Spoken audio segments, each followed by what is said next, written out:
दोस्तों, जरा उस तस्वीर को याद कीजिए जहां यूरोप के नेता भारत की धरती पर मुस्कुरा रहे हैं, हाथ मिल रहे हैं, कैमरे चमक रहे हैं और बड़ी बड़ी डील्स पर साइन हो रहे हैं।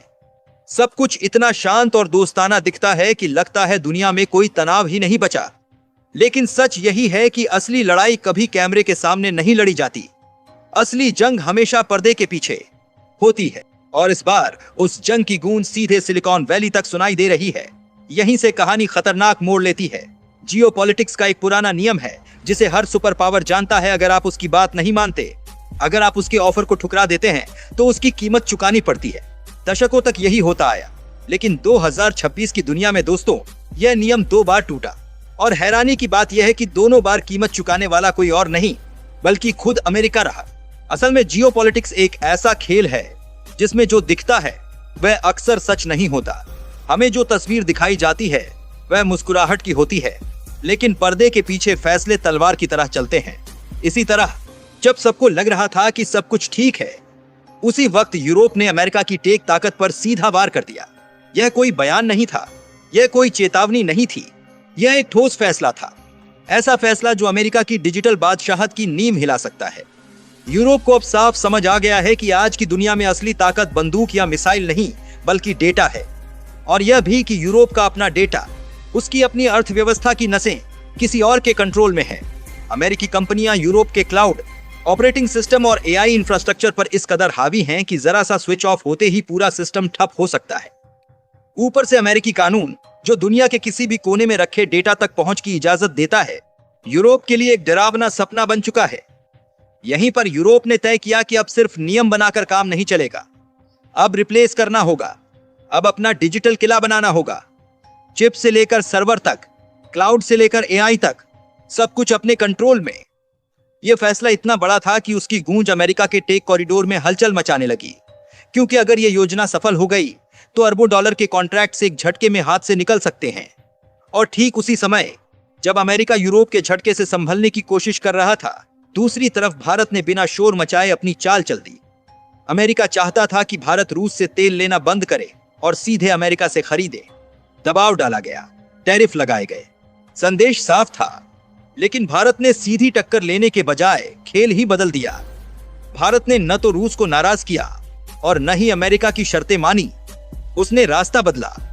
नए सप्लायर्स, नए सौदे, नई दिशा। ब्राजील से लेकर अफ्रीका और मिडिल ईस्ट तक चुपचाप ऐसी डील साइन हुई जिनकी भनक तब लगी जब खेल हाथ से निकल चुका था। नतीजा यह हुआ कि जो अमेरिका भारत पर पेनल्टी टैरिफ लगाकर दबाव बना रहा था, वही आज उस टैरिफ को हटाने पर सोचने को मजबूर है। बिना झुके भारत ने सामने वाले को रिएक्शन मोड में डाल दिया। अब जरा इस पूरी तस्वीर को जोड़कर देखिए।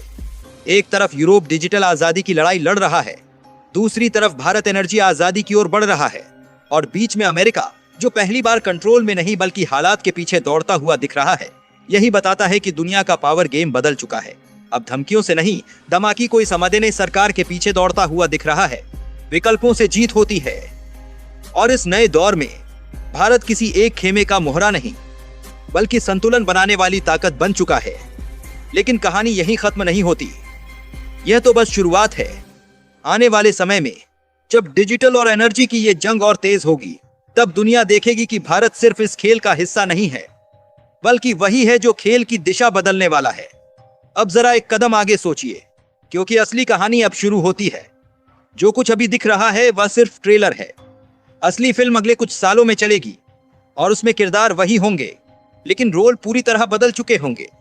यूरोप की डिजिटल आजादी की लड़ाई सिर्फ अमेरिका से डेटा छीनने की कोशिश नहीं है।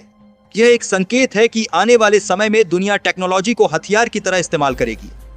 आज अमेरिका के पास क्लाउड और एआई की ताकत है, लेकिन कल जब यूरोप अपना सिस्टम खड़ा कर लेगा तो वह सिर्फ यूजर नहीं रहेगा बल्कि नियम बनाने वाला बन जाएगा।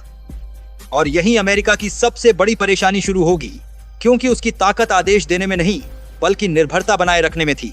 जैसे ही निर्भरता टूटी, दबाव अपने आप बेअसर होने लगेगा। अब भारत की चाल को इसी फ्रेम में देखिए। भारत ने तेल की डील बदलकर सिर्फ सस्ता विकल्प नहीं चुना, उसने दुनिया को यह संदेश दिया कि अब भारत किसी एक दरवाजे से अंदर नहीं जाएगा। कल को अगर किसी देश ने टेक्नोलॉजी में दबाव बनाया तो भारत के पास विकल्प होंगे। अगर किसी ने एनर्जी में ब्लैकमेल किया तो भारत के पास रास्ते होंगे। यही वजह है कि आने वाले समय में भारत पर दबाव डालना पहले से कहीं ज्यादा मुश्किल होने वाला है।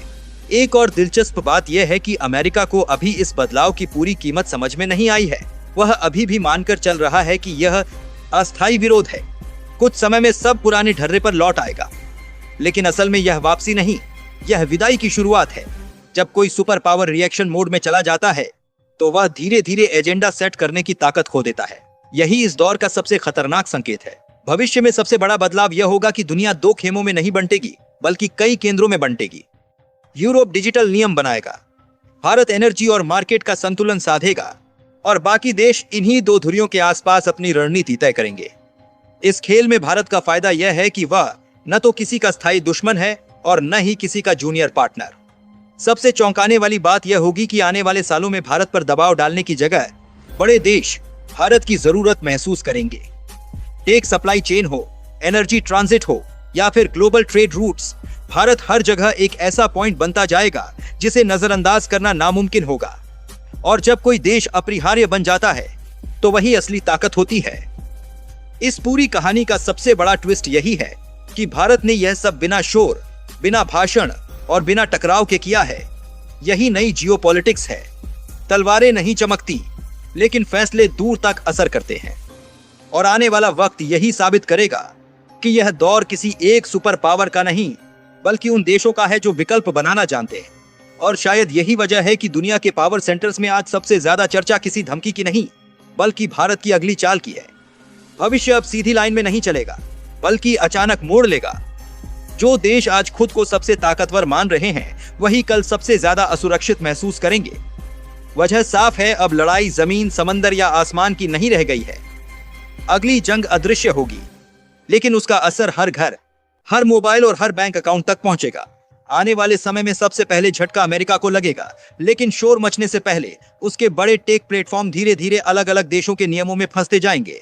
कोई सीधा बैन नहीं होगा, कोई खुला टकराव नहीं होगा, लेकिन हर नया कानून उनकी ताकत को थोड़ा थोड़ा काटता रहेगा। एक दिन ऐसा आएगा जब वही कंपनियां जो पूरी दुनिया को शर्तें सुनाती थीं, सरकारों से मोहलत मांगती नजर आएंगी। उस वक्त दुनिया समझेगी कि कंट्रोल हाथ से निकल चुका है। यूरोप की डिजिटल आजादी सिर्फ यूरोप तक सीमित नहीं रहेगी, वह एक मिसाल बनेगी। अफ्रीका, साउथ अमेरिका और यहां तक कि एशिया के कई देश भी चुपचाप वही रास्ता अपनाने लगेंगे। कोई खुले मंच से घोषणा नहीं करेगा, लेकिन हर देश अपने डेटा को बचाने की तैयारी करेगा। और जब डेटा बंटने लगेगा, तब असली सुपर पावर का मतलब ही बदल जाएगा। इसी बीच भारत की भूमिका और खतरनाक होती जाएगी। खतरनाक उन ताकतों के लिए जो दुनिया को पुराने नियमों से चलाना चाहती हैं।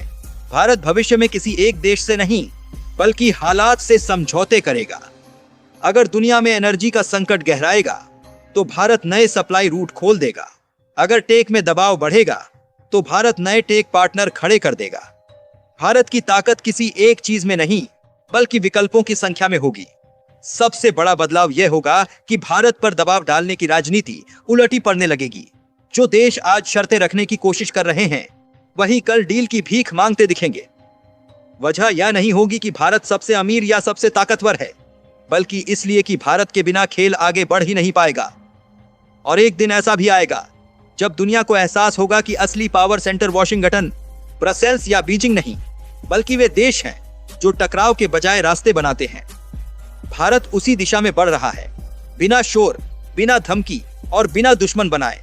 यही भविष्य का सबसे बड़ा संकेत है। अगला दौर शेर की दहाड़ का नहीं होगा, बल्कि शतरंज की चालों का होगा।